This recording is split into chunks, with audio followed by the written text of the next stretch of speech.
উত্তর 24 পরগনার স্বরূপনগরে দীর্ঘ 10 বছর ধরে বেহাল হয়ে পড়ে থাকা সীমান্ত সড়কের সংস্কারের দাবিতে অভিনব প্রতিবাদ জানালো সিপিএম।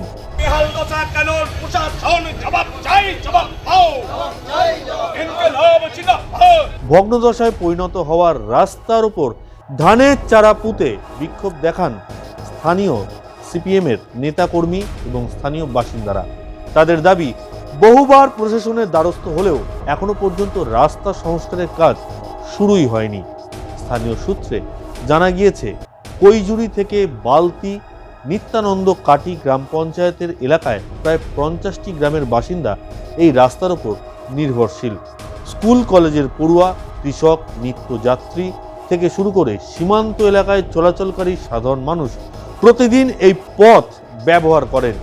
পাশাপাশি ভারত বাংলাদেশ সীমান্তে বিএসএফ এর যানবাহন চলাচলের ক্ষেত্রেও এই রাস্তা অত্যন্ত গুরুত্বপূর্ণ।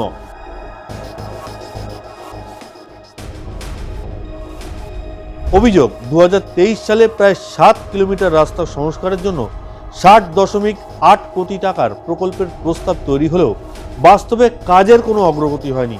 রাস্তার বেহাল অবস্থার কারণে সীমান্ত এলাকার বাস পরিষেবাও আগের তুলনায় অনেকটাই কমিয়ে দেওয়া হয়েছে।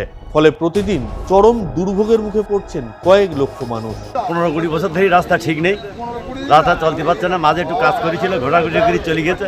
হ্যাঁ, এখন আবার এই বেহাল হয়ে গেছে রাস্তা, আমরা আসতে যেতে পারছি না। এই অবস্থায় কি চাইছেন আপনারা? রাস্তাটা দ্রুত মেরামত হোক, আর যদি রাস্তা না হয় তাহলে রাস্তা চাষের জমি কিংবা কারো পাট্টা দিতে তারা ঘর বাড়ি করুক।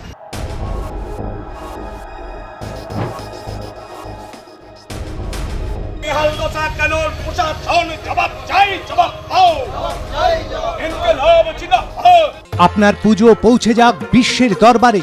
প্রতি বছরের মতো এবারও আর+ নিউজ নিয়ে এলো শারদাঞ্জলি সেরা সম্মান 2026। অংশ নিতে সকাল 10টা থেকে সন্ধে 6টার মধ্যে সরাসরি যোগাযোগ করুন আমাদের অফিসে অথবা কল করুন 9836323248 এই নম্বরে। শারদাঞ্জলি শুধুমাত্র আর+ নিউজে।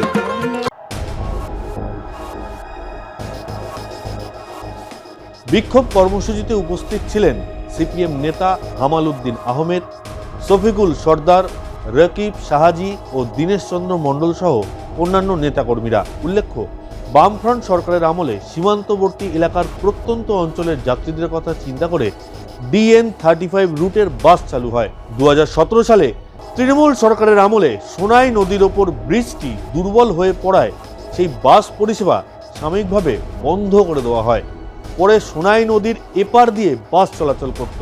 তবে বর্তমানে এই বাস পরিষেবা সম্পূর্ণ বন্ধ হয়ে গিয়েছে আর দুর্ভোগে পড়েছেন হাজার হাজার মানুষ। মূলত বাস পরিষেবা চালু, বেহাল রাস্তা সংস্কারের দাবিতেই এই প্রতিবাদ বলে জানান সিপিএম নেতা শফিকুল সর্দার। বেশ কয়েক বছর ধরে বাস চালাবার জন্য এই রাস্তাটা উপযুক্ত নেই। তারপরও বাস মালিকরা এই রাস্তাতে বাস চালিয়েছেন ক্ষতি স্বীকার করবার পরও আমরা ধন্যবাদ জানাই বাস মালিক থেকে বাসের শ্রমিকদের। কিন্তু ব্যর্থতা, ধিক্কার জানাই এ রাজ্যের বর্তমান বা এর আগের যে সরকার ছিল, দুটো সরকারকে। আগের সরকার প্রায় 15টা বছর চেষ্টাই করেনি। এই রাস্তাটার মা বাপ নেই বলে মনে হয়েছে। কারা ঠিক করে? পাথর পড়েছে, কিছু ঘষে টসে চলে গেল, কিন্তু রাস্তাটা হলো না। মানুষ আজকে বাস বন্ধ মানে বিকল্প কোনো কিচ্ছু নেই, হেঁটে আসতে হচ্ছে। 5-7 কিলোমিটার রাস্তা 10টা-12টা গ্রামের মানুষ হেঁটে এসে এখান থেকে বাস ধরে যাচ্ছে। এটা প্রশাসন দেখবার পরেও প্রশাসন যদি এই রাস্তা সারাইয়ের উদ্যোগ না নেয়, তাহলে আগামী দিনে রাস্তাটা রাখার দরকার নেই। ঘোষণা করে দিক, এর জমিদারি পাট্টা দিয়ে দিক, লোক বাড়িঘর বানাক, নাই চাষের জমি বানিয়ে দিক। যদি রাস্তায় গাড়ি চলাচলের উপযুক্ত সরকার না করতে পারে, তাহলে রাস্তাতে বিকল্প কিছু করুক সরকার। আমরা আজকে সেই জন্য ধান রুয়ে দিলাম যে অবিলম্বে, এটা আমরা বলতে চেয়েছি, এটা আমাদের প্রতীকী যে আমরা বলেছি এই রাস্তাটা গাড়ি চলাচলের যোগ্য নেই, চাষের যোগ্য হয়ে গেছে। কি রে, তোর বেশ র্যাশ হয়েছে দেখছি। হ্যাঁ রে, কি করবো বলতো, র্যাশগুলো কিছুতেই কমছে না। অনেক কিছু ইউজ করলাম তবুও কমছে না। তুই এম্বার গৌরীদেবী হসপিটালসে দেখাতে পারিস, ওখানে ভালো এক্সপিরিয়েন্স ডার্মাটোলজিস্ট আছে। গৌরী দেবী হসপিটাল, রাজবাঁধ, দুর্গাপুর। যোগাযোগ 800-100-3333, 800-111-3333।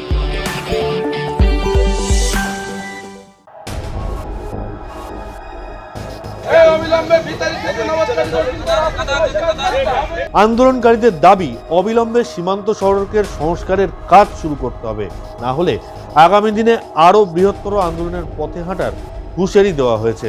দর্শক, এখন একটাই প্রশ্ন, যে DN35 রুটের বাস এতদিন পর্যন্ত সীমান্ত এলাকা থেকে বারাসাত অর্থাৎ জেলা সদর শহরে নিয়ে আসতো প্রত্যন্ত এলাকার যাত্রীদের, স্কুল ছাত্র, এছাড়াও অনেকে শারীরিক অসুস্থতা, যাদের শারীরিক অসুস্থ তারাও আসতেন এই DN35 বাসে করে। এখন সেই বাস পরিষেবা সম্পূর্ণ বন্ধ, ফলে বিপাকে পড়েছেন বহু যাত্রী। এই স্থানীয়দের দাবি মেনে বর্তমান সরকার কি DN35 রুটের বাস পরিষেবা চালু করতে সচেষ্ট হবে, আর রাস্তাও কি সংস্কার করা হবে, সেটাই এখন দেখার।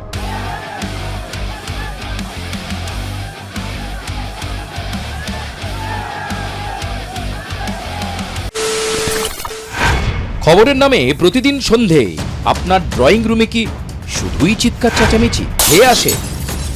বিতর্কের নামে চলে গালাগালি আর কাদা ছোড়াছুড়ি। এবার সময় পরিবর্তনের, কারণ আমরা কান ফাটানো চিৎকারে বিশ্বাস করি না। আমরা বিশ্বাস করি খবরের সত্যতায়। আমরা কোনো পক্ষের হয়ে গলা ফাটাই না, আমরা সাধারণ মানুষের হয়ে প্রশ্ন তুলি। চিৎকার নয়, শুধু খবর হবে যেখানে বিতর্ক আছে কিন্তু কুৎসিত ঝগড়া নেই। সঠিক তথ্য, বিশ্বস্ত খবর। নজর রাখুন R+ নিউজে।